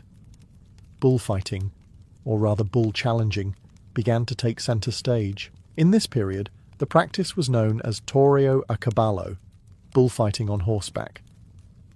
Drawing from both the Roman traditions of spectacle and the Moorish obsession with equestrian control, Christian nobles began staging daring displays where they would charge bulls with lances in front of cheering crowds. It wasn't just entertainment, it was propaganda. A knight controlling a furious bull symbolized the victory of Christian order over pagan chaos, or, depending on how dramatic you were feeling, the triumph of God over the devil. These events were tied to religious festivals, coronations, military victories, and other state occasions. They were pageants, filled with banners, trumpets, and richly adorned armour. The bull became more than just an animal. It was a dramatic foil, a living metaphor for danger, nature, and the challenges of life itself. Unlike the stylized matador fights of later centuries, these medieval contests were raw. There were no professional toreros yet. Participants were aristocrats, knights, and military elites, many of whom saw it as a personal rite of courage. Injuries were common. Deaths happened. But backing down in front of a bull meant losing honour. And in medieval Spain, you'd sooner lose a limb than your reputation. These noble bullfighters didn't just inspire awe, they inspired imitation. Across Spain, local festivals began including amateur versions of these contests. Young men from farming villages, emboldened by wine and testosterone, would try to emulate their lords by taunting or dodging bulls. Thus, the spectacle began to trickle downward, from royal courts to town squares. By the late Middle Ages, the bullfight had become a two-headed tradition: noble sport on horseback and popular daredevilry on foot. Both were growing, evolving, and setting the stage for the next dramatic transformation, when the matador would finally arrive. By the late Middle Ages, bullfighting was no longer reserved for silk-clad nobles under royal banners. It had begun to seep into the fabric of everyday Spanish life, trickling from palaces into plazas. What began as a demonstration of aristocratic skill evolved into a grassroots ritual, rowdy, dangerous, and proudly local. In towns and villages across medieval Spain, bull festivities became regular features of religious festivals, harvest feasts, and saint days. Unlike the elegant displays of the noble class, these events were chaotic, unpredictable, and often wildly improvised. Bulls were released into cobbled streets or crude arenas, and young men, often with no formal training and far too much pride, would charge, leap, taunt, or try not to die. This was the beginning of bullfighting on foot. There were no lances, no armour, no horses. Just speed, nerve, and whatever cloth you could wave in front of a charging beast. These amateur toreros weren't looking for applause. They were looking for status. A successful close pass, a daring sidestep, or a wild jump over the horns could win the cheers of a crowd and the whispered admiration of the local girls. But it wasn't all wine and bravado. Towns began to recognise the draw of these events. Local leaders constructed wooden barricades, elevated viewing stands, and rudimentary rings. Bull runs, encierros, became traditions, some of which still survive today, like the famed San Fermin festival in Pamplona. Even as they remained spontaneous, these events began to take on structure. Roles were defined. Rules, loose though they were, started to emerge. Crucially, the absence of horses changed everything. A man facing a bull on foot required a different set of skills: agility over force, rhythm over brute strength, performance over power. And with that shift, something new entered the tradition: a theatrical flair. Movements became stylized, costumes became brighter. The crowd wasn't just watching a contest, they were watching a show. This evolution sparked something vital: the professionalization of the bullfighter. As crowds grew and reputations were made, certain men became known not just for bravery, but for grace. They didn't just survive the bull, they danced with it. The knight was fading from center stage. In his place rose a new figure, still courageous, still showy, but grounded, flamboyant, and born from the streets. The seeds of the modern matador had been planted. In medieval Spain, the bull was more than a beast. It was a symbol woven into the spiritual and ceremonial rhythm of life. Bullfighting, as it developed during this period, didn't exist in isolation. It was part of a larger tapestry of religious festivals, civic rituals, and public celebration. And if there's one thing medieval Spaniards knew how to do, it was throw a dramatic, God-fearing party. Almost every town had a patron saint, and almost every patron saint had a feast day. These celebrations often included processions, dances, food, music, and of course bulls. The Fiesta Taurina was less a scheduled event and more an explosion of ritual energy, blending the sacred and the profane into one thundering celebration. Churches blessed the bulls, priests marched in procession, and then, just hours later, local men would be hurling themselves across a dusty square in front of that very same holy animal. It was theatre, yes, but also devotion. The bull, powerful and uncontrollable, came to represent sin, temptation, or even the devil himself. To stand before it was a test of courage, masculinity, and faith. If you survived, you were admired. If you died, well, at least it was in public and with style. The town square became the centre of the action. Temporary wooden arenas were constructed right in the middle of cities, often in front of churches or municipal buildings. Balconies became box seats. Tavern rooftops turned into VIP sections. Local nobles watched from above while commoners gathered in the dust, leaning on fences that might or might not hold when the bull got too close. This festival energy also elevated the bull itself. These animals weren't just props. They were bred, trained, and paraded with ceremony. Trumpets would sound, flags would fly.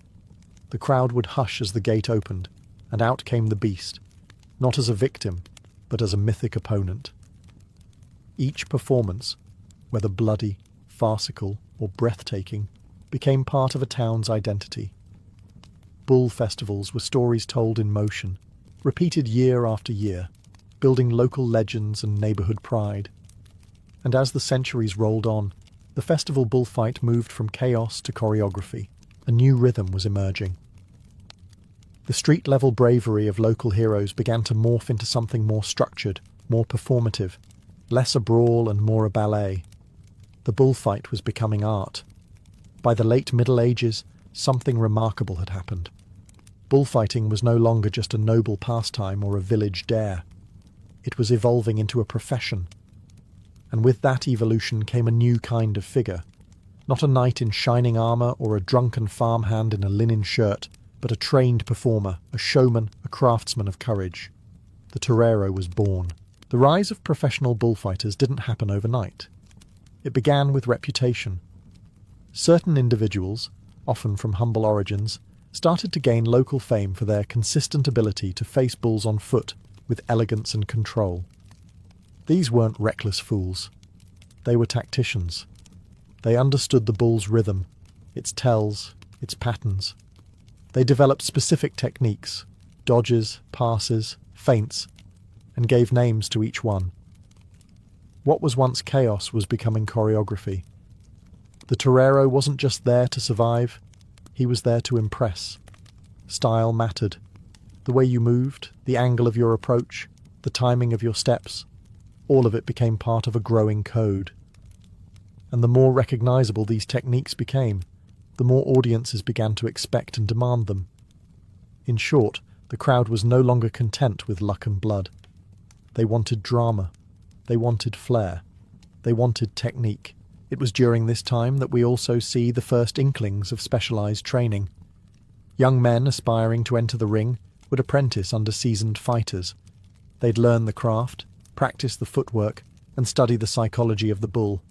The art was becoming generational, passed down, refined and preserved like a guild trade. This shift also meant a change in attire. Gone were the rough village clothes or the flashy armour of knights.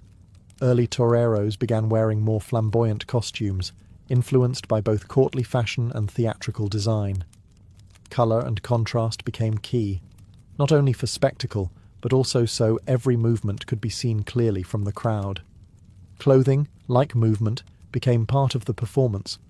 The torero represented something new in Spanish society, the commoner elevated by skill, not bloodline.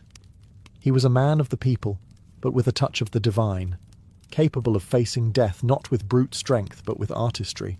And as this figure began to take over the arena, the very identity of the bullfight shifted, from ritual and brawl to a staged duel of grace, danger, and rising fame. While the spotlight increasingly turned toward the torero, there was another equally critical figure in this evolving medieval tradition, the bull itself.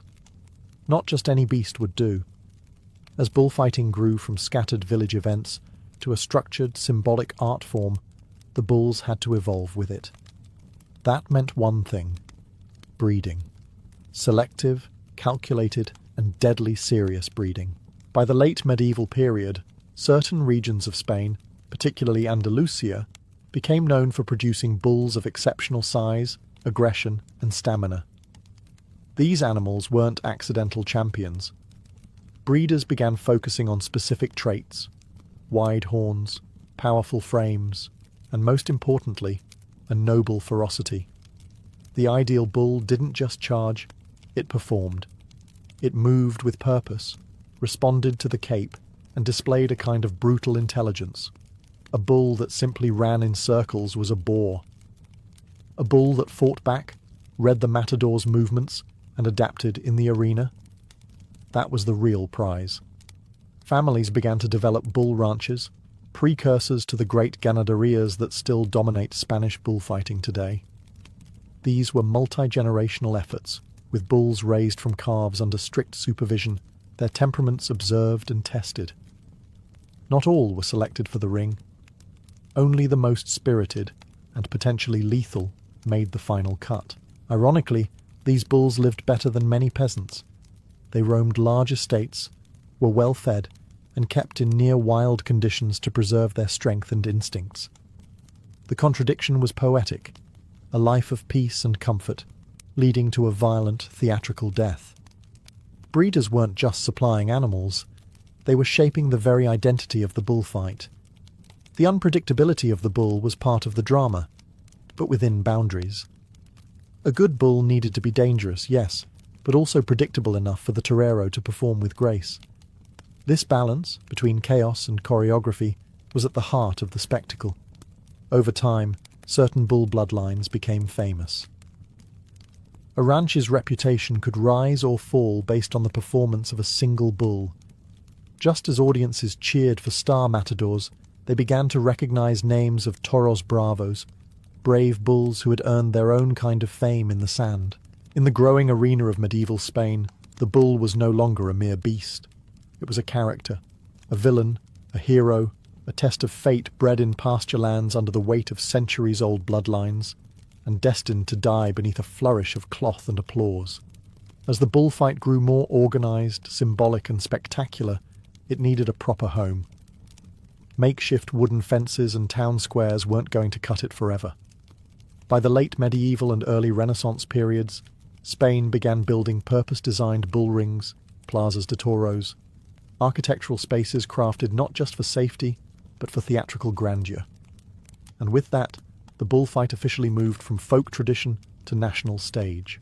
The earliest bull rings were still temporary, circular enclosures built for a festival and then dismantled. But as the events became more frequent and prestigious, permanent structures began to appear. One of the earliest documented was in Zaragoza, followed by others in Seville and Madrid. These were circular arenas inspired by Roman amphitheatres, with tiered seating that allowed thousands of spectators to witness every movement in the sand. The shape of the ring wasn't accidental. The circle allowed the bull to move freely without corners to hide in, and gave the torero full space to perform the faena, the series of passes that would define the art of bullfighting for centuries.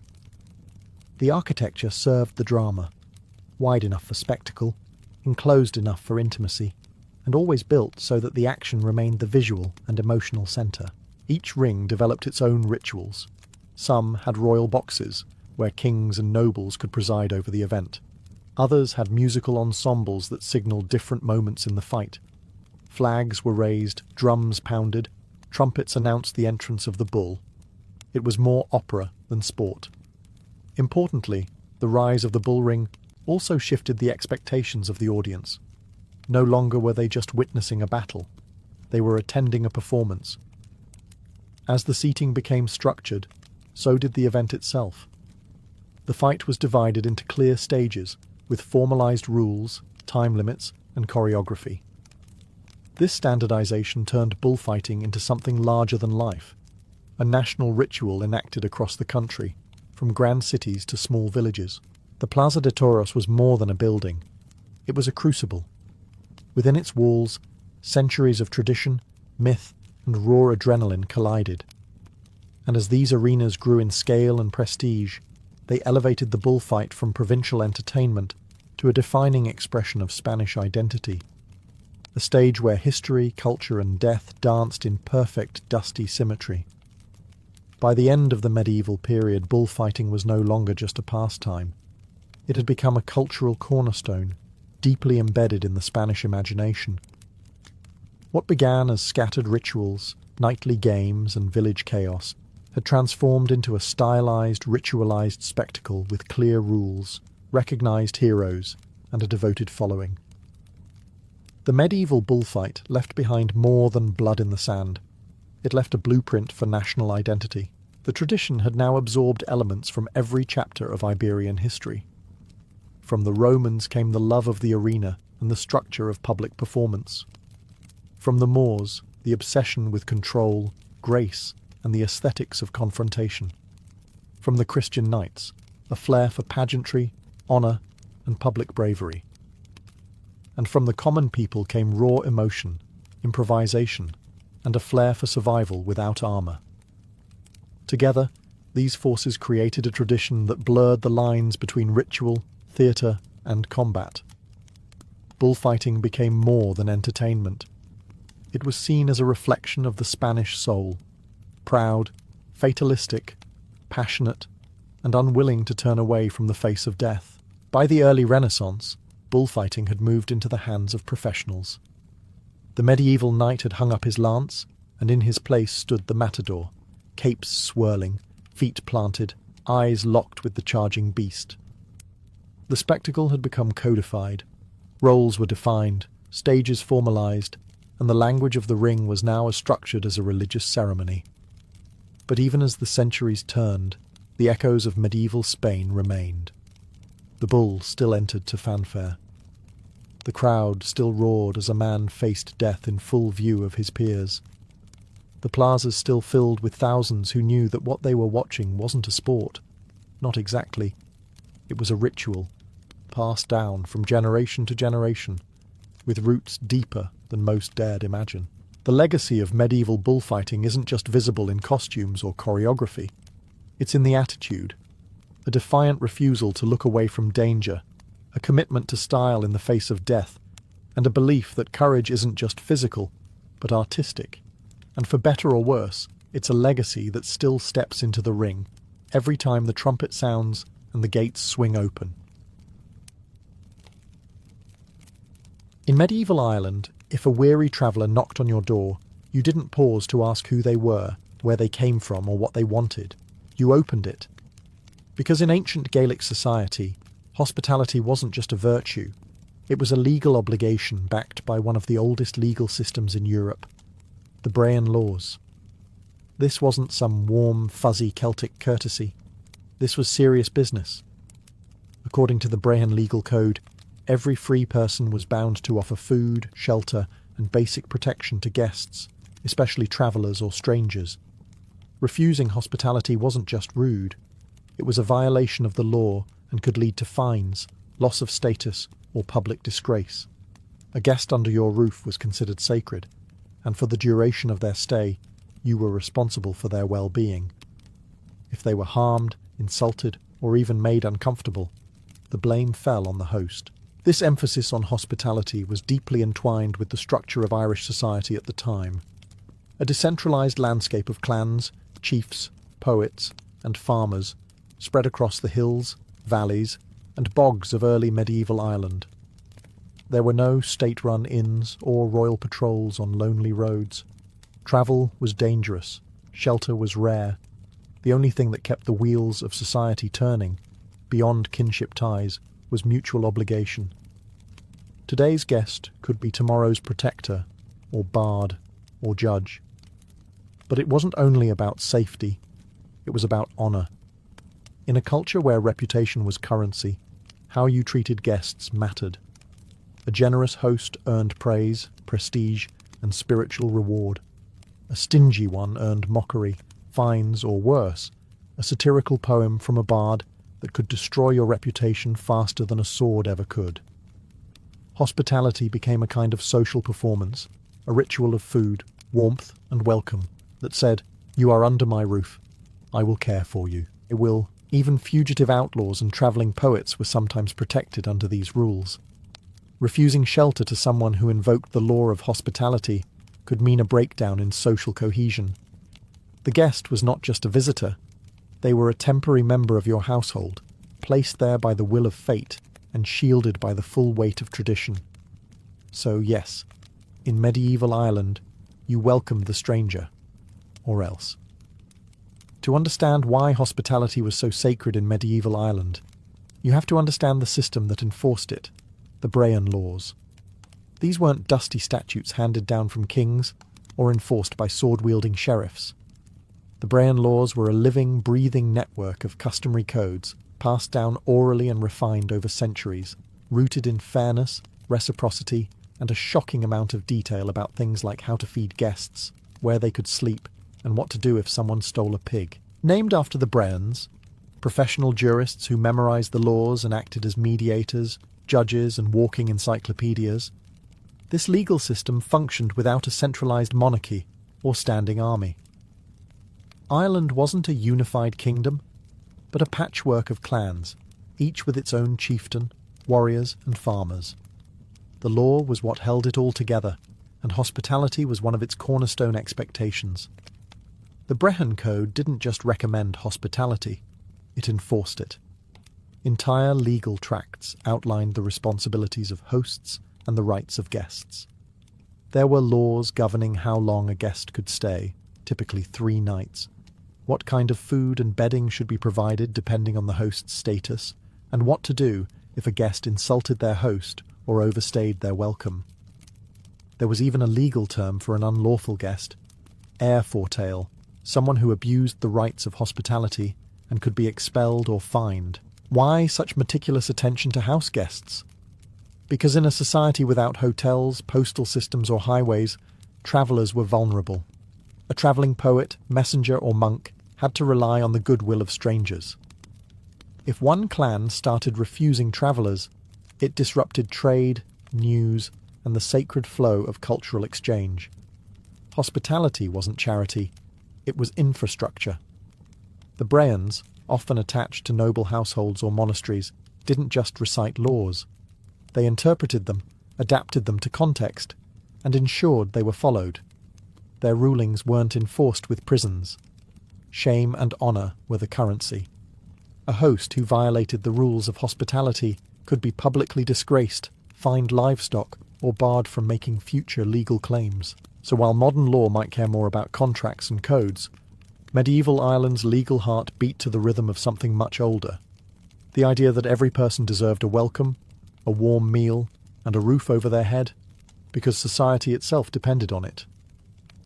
Not all guests were created equal in medieval Ireland, but nearly every traveller had some kind of right to hospitality.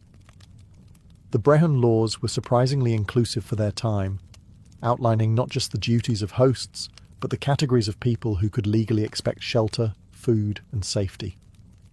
From noble envoys to wandering bards, the Irish hearth had room for more than just friends and neighbours.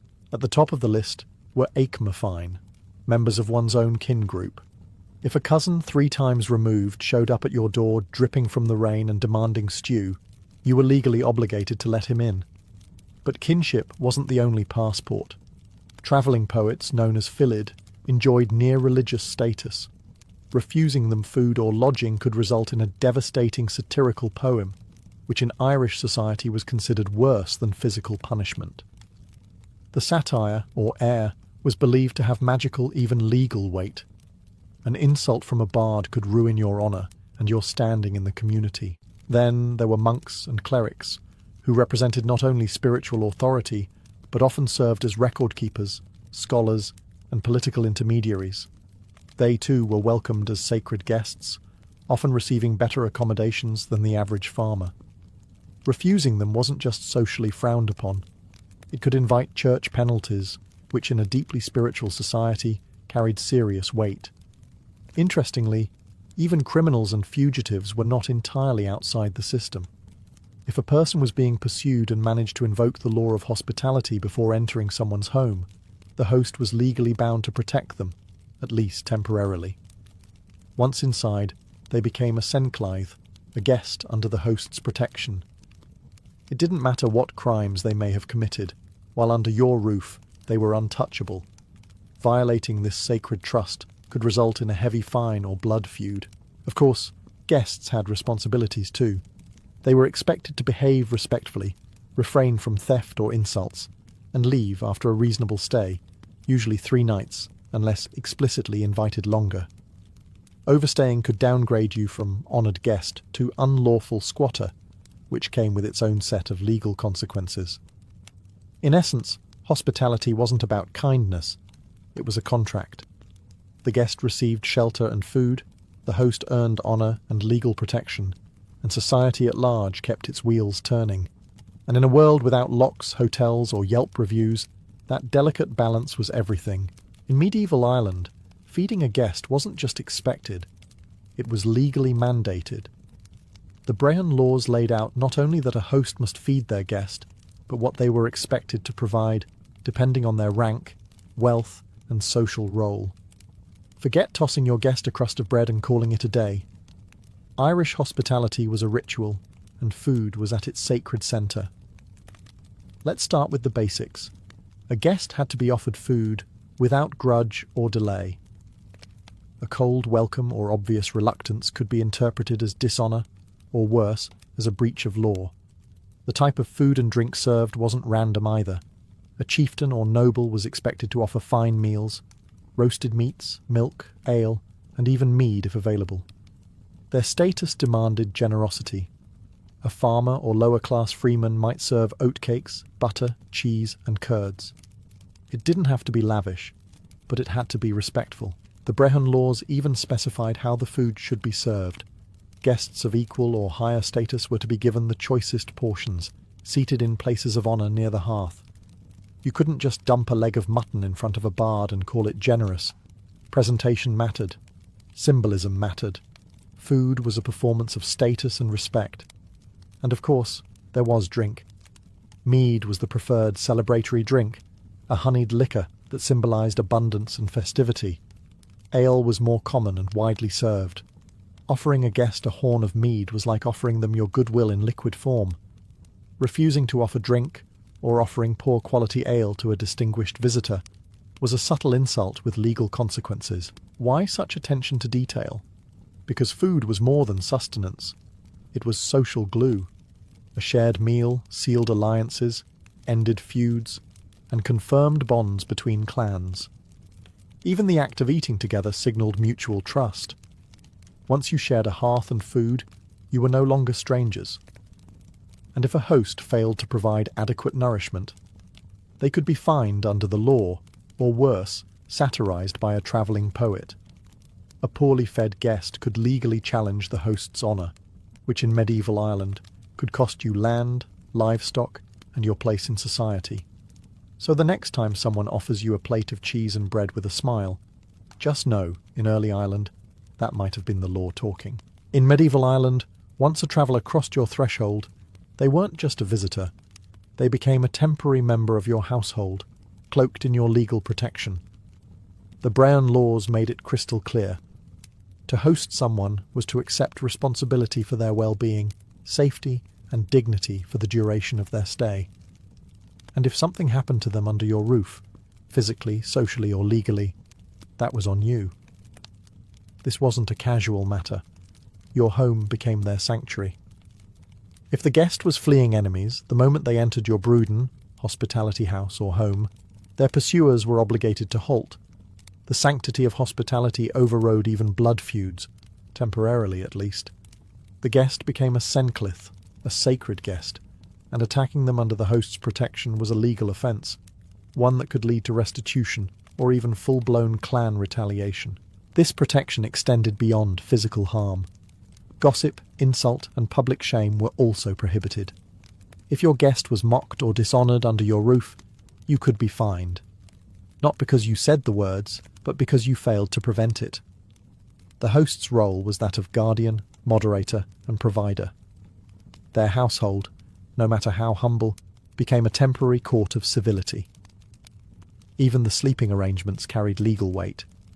A guest was to be given appropriate bedding, ideally near the fire in winter months. While a nobleman might enjoy a separate chamber, even a travelling craftsman was entitled to a clean straw bed and shelter from the elements. Letting a guest freeze or sleep among the animals was a punishable disgrace, unless the animals were better off than the humans, in which case that was a whole other legal discussion. The guest, for their part, was expected to behave with decorum. They weren't to insult the household, abuse the host's trust, or take anything without permission. But as long as they stayed within those bounds, they were, for all legal intents and purposes, inviolable. Any harm done to them while under a host's roof carried heavier consequences than if done out in the open. In a land where justice was personal and honour was currency, sheltering someone wasn't just about keeping them dry. It was about stepping into a sacred role, protector, provider, and temporary steward of peace in a world that didn't always offer it freely. In the poetic balance of the Brehon laws, hospitality was generous, but not infinite. Enter the 3 nights rule, one of the most practical and fascinating clauses in medieval Irish custom. This rule stated that a guest had the right to stay under a host's protection for 3 nights, no more, no less, before their legal status changed. After that, they weren't just a guest, they were a problem. 3 nights. That was the legal line between honoured hospitality and social freeloading. During those 3 days, a host was expected to provide food, drink, shelter, and safety. They could not demand labour, payment, or service in return. But after that point, the guest became what's known in the legal texts as heir fortail, literally, a burden of the household. At that point, the host was allowed to gently, or not so gently, nudge them toward the exit. Why 3 nights? Because it struck a delicate balance between generosity and sustainability. The Irish countryside was dotted with small settlements and family holdings. Resources weren't limitless, and hosting wasn't always convenient, especially in winter. By capping the legal hospitality period at 3 nights, the law ensured that hosts wouldn't be exploited, and that guests wouldn't overstay their welcome. But even that expiration date came with nuance. If a guest was ill, injured or delayed due to storm or danger, the host was morally expected, and sometimes legally required, to extend shelter. The law always made room for compassion. However, once the guest had recovered, or the weather cleared, the clock resumed ticking. Refusing to leave after the allotted time could lead to fines or humiliation. And if the guest caused trouble, say, insulted the household, damaged property, or refused to move on, they could be forcibly removed and shamed in court. The Brehon texts don't shy away from outlining exactly how unwanted guests could be dealt with, including restitution owed by the overstayer, or even compensation to the host for social embarrassment. This 3 nights rule gave structure to the unspoken social dance between traveller and host. It preserved dignity on both sides. The guest received what they needed without shame. The host gave freely without fear of exploitation. And when the third sunrise hit, it was time to pack up, say thank you and move on, hopefully with a full belly, a warm heart, and a blessing for the road. In medieval Ireland, there were no glowing tavern signs or roadside inns with jingling bells. Instead, hospitality was embedded directly into the infrastructure of society. Certain homes, called brúidne, plural of brúiden, were designated specifically for hosting travellers. These were the original hospitality houses, functioning like community-funded Airbnb long before the internet, or even surnames, existed. A brúiden wasn't just any house. It was usually run by someone of means, often a noble or wealthy freeman, who had a legal and social obligation to maintain it for the benefit of guests. These homes were known across the region, their reputations carried by word of mouth, song, and poem. They were a vital part of the social ecosystem, especially in a land with limited roads, unpredictable weather, and very long distances between settlements. Some brúidne were even semi-public buildings supported by a local lord or clan leader, intended to elevate the prestige of the territory. Hosting travellers, especially bards, monks, or political messengers, brought honour and influence. A well-maintained hospitality house was a sign of prosperity, good leadership, and moral character. And if you ran one poorly, people talked, and not in a good way. Inside, the brúiden followed the expected customs: fire lit, food offered, guest beds prepared. A guest was expected to be greeted properly, offered water for their hands and feet, and seated near the hearth. The better the guest's status, the more lavish the welcome. And don't think the hosts did all this for charity. Good hospitality paid back in reputation, alliances, and legal standing. In a land where everything depended on how you were seen by others, that mattered deeply. Interestingly, these homes weren't strictly religious, though monasteries also acted as hospitality centres, particularly for pilgrims or foreign guests. The brúiden system was secular, rooted in social obligation and legal tradition, not divine command. Hosting wasn't just for the pious. It was for everyone who wanted to be seen as honourable, or at least not sued for denying a poet a meal. The brúiden filled the role that hotels and rest stops play today, but with far more personal stakes. You didn't just stop there to sleep. You entered someone's legal and moral space. For 3 days, you shared fire, food, and protection. And for those 3 days, you weren't a stranger. You were a guest. And that meant everything. In medieval Ireland, violating the laws of hospitality didn't just risk legal fines. It risked something far worse: public ridicule by a professional poet. And make no mistake, a poet's insult wasn't just an awkward moment at dinner. It could ruin your life. In a society governed by honour, the sharpest weapon wasn't a sword. It was a stanza. Under the Brehon legal system, poets, fillid, held immense power. They weren't just entertainers. They were legal witnesses, oral historians, and cultural enforcers. Their words had weight, and their verses could build or destroy reputations. So when a poet arrived at your doorstep seeking shelter, turning them away was equivalent to stepping on a landmine. Socially, legally, and sometimes spiritually.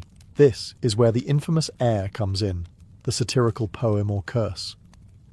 If a host failed to offer proper food, lodging, or respect, a fillid could compose and recite an air targeted directly at them. These weren't random insults. They were finely crafted, memorable, and widely repeated. A well-placed air could spread through a clan like wildfire, turning your name into a punchline and your household into a cautionary tale. The belief was that satire had a supernatural edge. It wasn't just embarrassing, it could physically harm you. Some believed an air could bring disease, poverty, or divine disfavour. The Brehon texts even discuss legal consequences for satire used improperly. That's how serious the system took it. Satire was like a legal spell, and poets were its practitioners. This is why poets were so often greeted with such lavish care. You didn't just fear their power, you respected it. Hosting a bard well could bring long-term benefits. A glowing poem, favourable publicity, or your name woven into heroic tales. But neglect them, and your name might be immortalised in rhyme for all the wrong reasons. Poor hospitality, then, wasn't just a moral failure. It was an invitation to public shame. Your neighbours would hear about it. Your enemies would laugh about it. And your descendants might still be muttering apologies centuries later. In Ireland, words were weapons, and poets were feared as much as any warrior. So if you found a bard at your door, you'd best clear a space by the hearth and pour the mead fast. Because hospitality wasn't just a law, it was protection from poetry. By the end of the medieval period, Ireland had changed, politically, religiously, even linguistically. But the ancient customs of hospitality, so deeply woven into the Brehon laws, left behind a legacy that far outlived the legal system that birthed them. Even as English common law took root and the Gaelic order weakened, the Irish reputation for fierce, generous hospitality endured, not just as folklore, but as cultural identity.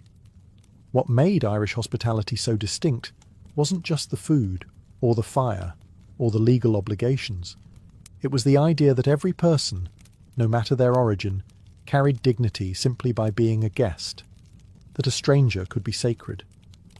That offering shelter wasn't an inconvenience, but a declaration of personal honour. These weren't just laws, they were living ethics, taught around the hearth, recited in poems, and acted out in the muddy roads and thatched halls of a rugged, rain-soaked land. Even today, echoes of this ethos persist. The instinct to put the kettle on, to offer a guest tea and a seat before asking questions, remains a quiet echo of the Brehon Code. In rural villages, the unspoken rules of welcome still breathe through everyday gestures, offering bread without fuss, giving directions with a story, or ensuring no one leaves a home hungry. These aren't just quaint traditions. They're fragments of a legal and moral worldview, older than most European states. The destruction of the native Irish legal system under English rule marked the end of the formal Brehon tradition. But hospitality was harder to kill. It migrated into language, song, and behaviour. It survived famine, colonisation, and diaspora. Irish emigrants carried it abroad, to America, to Australia, to the corners of the world, where the stereotype of the welcoming Irish host took root and grew. In truth, medieval Irish hospitality laws were never just about comfort. They were about trust in a world without walls. They were about relationships, social glue, and survival. In a land of shifting alliances, harsh weather, and open roads, welcoming a stranger wasn't a risk. It was a necessity. And so, in the quiet offer of a warm fire, a soft bed, or a shared meal, we glimpse the soul of an ancient law, one that asked not just who you were, but how well you could welcome someone you'd never met.